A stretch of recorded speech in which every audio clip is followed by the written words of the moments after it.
Sa anti-urban blight operations with Meralco, maraming salamat sa mga residente sa kanilang pasensya dahil minsan napuputulan sila ng telco pansamantala, pero kailangan pong gawin, kung hindi forever na ganyan ng ating mga wire. Puro spaghetti po ang ating mga wire. Nakapag-clearing na tayo ng 28,800 linear meters of spaghetti wires. Ganun po karami yun. At marami pa po na kailangan na ayusin pa. Sa mga drainage and roads po natin, new drainage lines completed, 13,718 meters or more than 13 kilometers. Length, declogging, normal naman yan. Asphalted roads, yung makapag-asphalt overlay tayo, more than 3 kilometers, 3,298 meters po ito. Yung maintenance, 6,700 meters or more than 6 kilometers. And thermoplastic marking, syempre tuloy-tuloy rin po yan. Ipa-flash na lang po sa likod ko yung mga listahan ng mga, hindi yata kumpletong listahan ito, pero pagpasensyahan nyo na po, ilan sa mga highlight lang ng ating engineering department. Meron po dito budget message. Babasahin ko to? Huwag na. Hello ko lang sila. Mga konsi, meron po akong budget message sa inyo. Basahin nyo na lang po para okay lang. Mga konsi, basahin ninyo ha. Pagka nag-breakfast tayo sa Lunes, may exam si Vice kung binasa nyo talaga.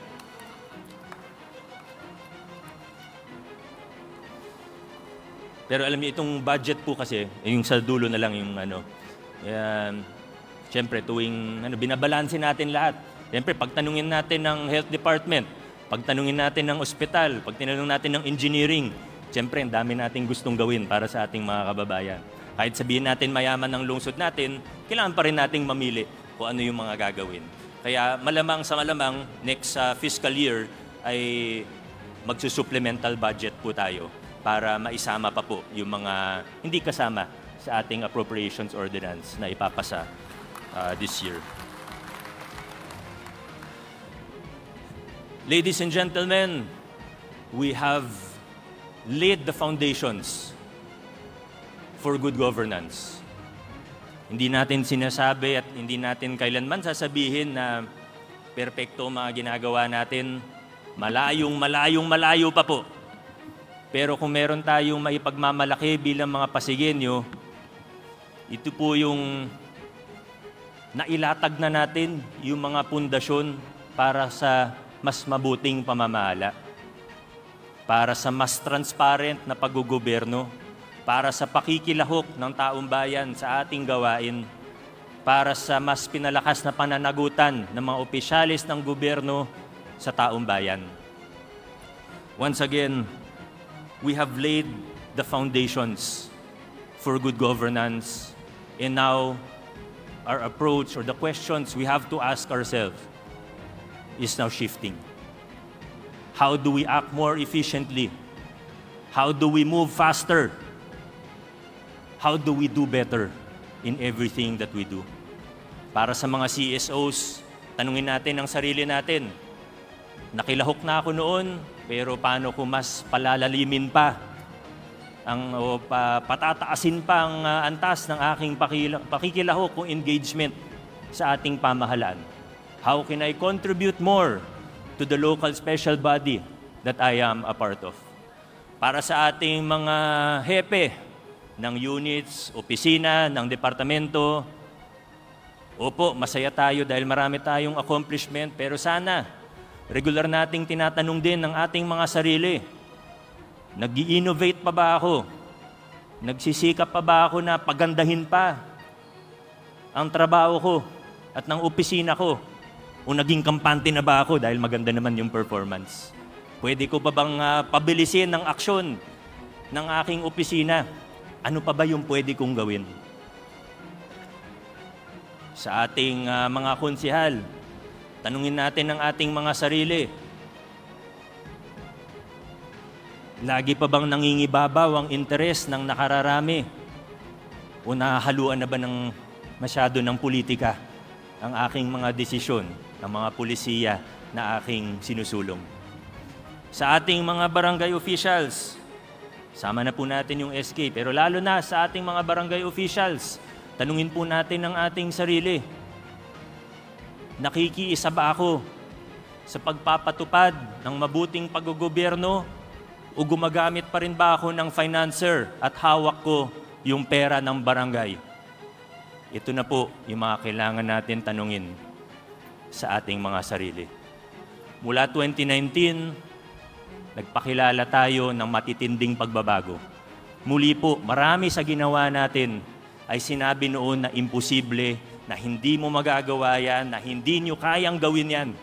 Pero napagtagumpayan po natin.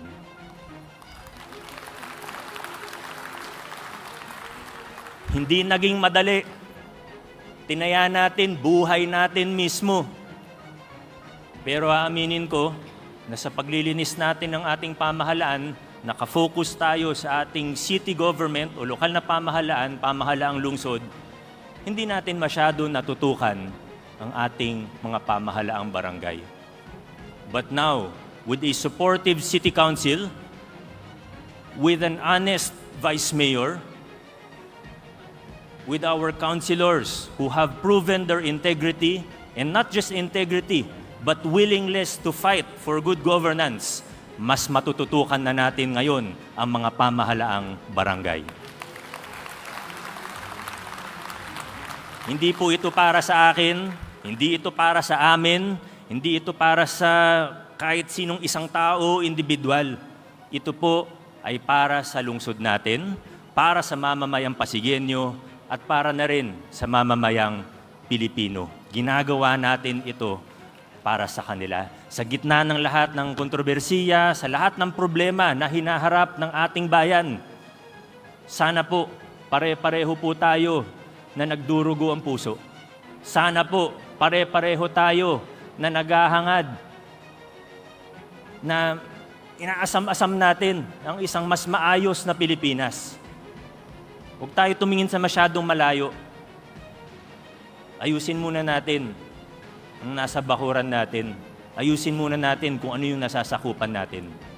Hinihikayat ko po ang ating mga barangay officials. Mag-ayos-ayos naman po tayo.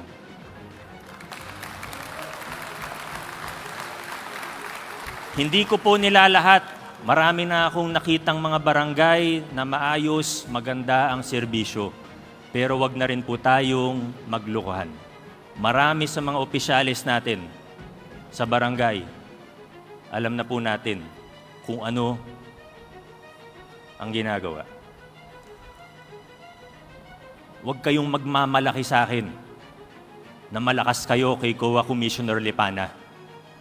Gagawin natin kung ano ang tama sa lungsod ng Pasig.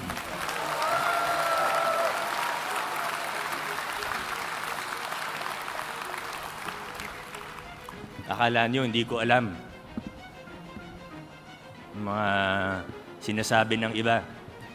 Sagot ako ni Commissioner dahil yung tao niya, siya yung nagfa-finance.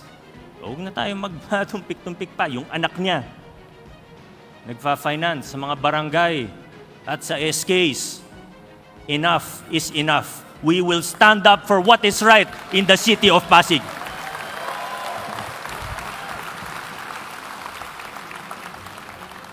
Mga kaibigan, nailatag na po natin ang pundasyon para sa mabuting paggogobyerno sa lungsod ng Pasig. Now the question is, how fast and how far can we go?